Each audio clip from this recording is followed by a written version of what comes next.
இயேசுவின் திவ்ய இருதயமே, எல்லாம் உமக்காக.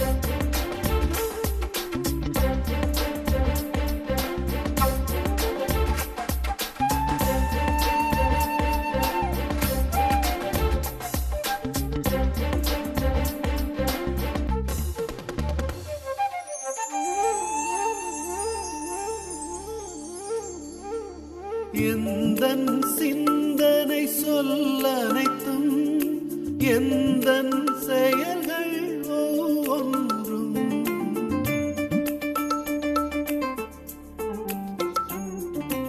எந்தன் சிந்தனை சொல்லனைத்தும், எந்தன் செயல்கள் ஒவ்வொன்றும், எந்தன் உடல் பொருள் ஆவி முற்றும், எந்தன் உடல் பொருள் ஆவி முற்றும், உன் புகழ் அதிமிக மகிமைக்கே, எல்லாம் உமக்காக.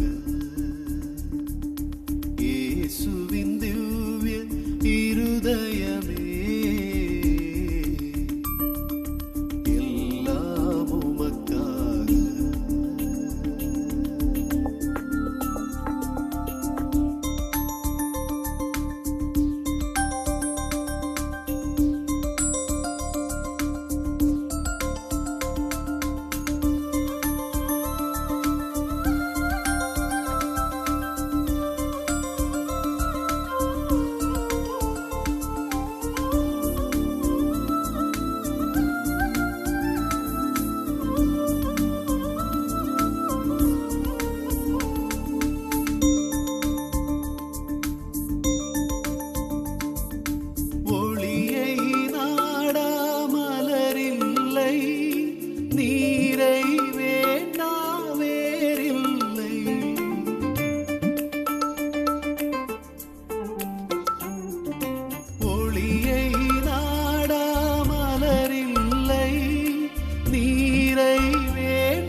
இதயம்.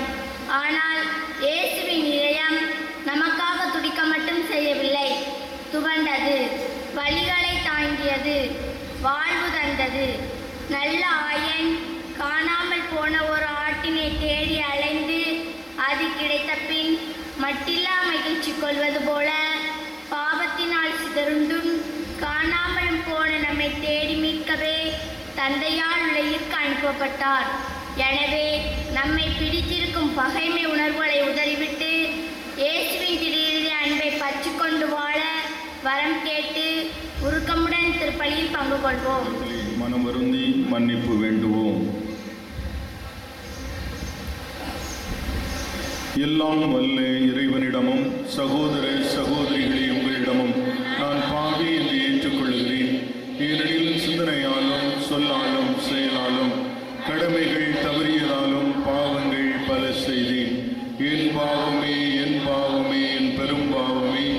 ஆகையால் எப்பொழுதும் கன்னியான பரிசுத்த மரியாளையும் வானதூதர் புனிதர் அனைவரையும் சகோதர சகோதரிகளே உங்களையும் நம் தேவனாகிய ஆண்டவரிடம் எனக்காக வேண்டிக் கொள்ள மன்றாடுகிறேன். எல்லாம் வல்ல இறைவன் நம் மீது இரக்கம் வைத்து நம் பாவங்களை எல்லாம் மன்னித்து நம்மை நித்திய வாழ்வுக்கு அழைத்து செல்வாராக.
தம் பேரன்பினால் அவர் எங்களுக்கு புரிந்து வருகின்ற மேலான நன்மைகளை நினைவு கூறுகின்றோம்.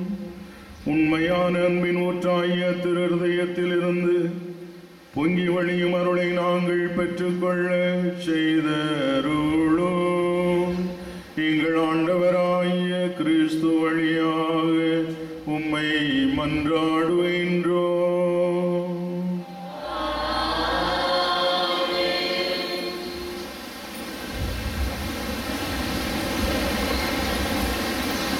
முதல் வாசகம். நானே என் மந்தையை மேய்த்து இளைப்பாறச் செய்வேன். இறைவாக்கினர் எசேக்கியேல் நூலிலிருந்து வாசகம். அதிகாரம் 34, திருவசனங்கள் 11 16 முடிய. தலைவராகிய ஆண்டவர் கூறுகிறார், நானே என் மந்தையை தேடிச் சென்று பேணி காப்பேன். ஓர் ஆயன் தன் மந்தையினின்று சிதறுண்ட ஆடுகளை தேடிச் செல்வது போல நானும் என் மந்தையை தேடி போவேன். மக்கும் மந்தாரமுமான நாளில் அவற்றை எல்லா இடங்களினின்றும் மீட்டு வருவேன். மக்கள் இனங்களினின்று அவற்றை வெளிக்கொணர்ந்து நாடுகளினின்று கூட்டிச் சேர்த்து அவற்றின் சொந்த நாட்டிற்கு அழைத்து வருவேன்.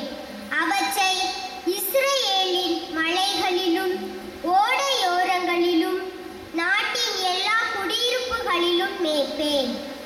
நல்ல மேய்ச்சல் நிலத்தில் அவற்றை மேய்ப்பேன். இஸ்ரேலின் மலையுச்சிகளில் அவற்றின் மேய்ச்சல் நிலம் இருக்கும். அங்கே வளமான மேய்ச்சல் நிலத்தில் அவை இளைப்பாறும். இஸ்ரேலின் மலைகளின் மேல் செழிப்பான மேய்ச்சல் நிலத்தில் அவை மேயும். நானே என் மந்தையை மேய்த்து இளைப்பாறச் செய்வேன் என்கிறார் தலைவராகிய ஆண்டவர். காணாமல் போனதை தேடுவேன், அலைந்து திரிவதை திரும்ப கொண்டு வருவேன். காயப்பட்டதற்கு கட்டு போடுவேன், நலிந்தவற்றை திடப்படுத்துவேன். ஆனால் கொழுத்ததையும் வலிமையுள்ளதையும் அழிப்பேன். இவ்வாறு நீதியுடன் அவற்றை மேய்ப்பேன். இது ஆண்டவர் வழங்கும் அருள்வாக்கு.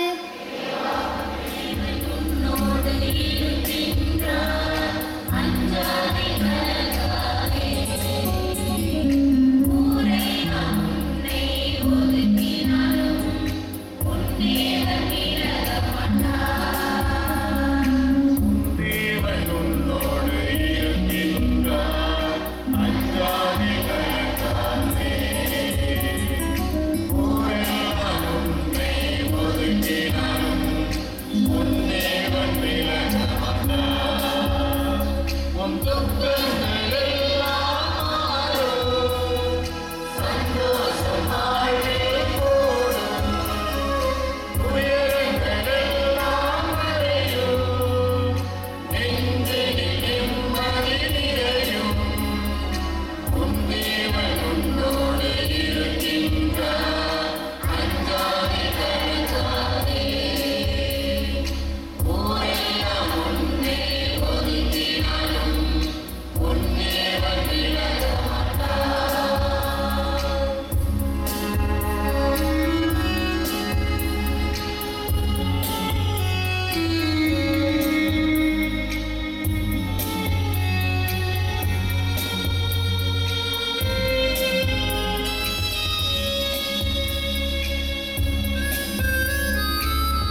நற்செய்தியிலிருந்து வாசகம்.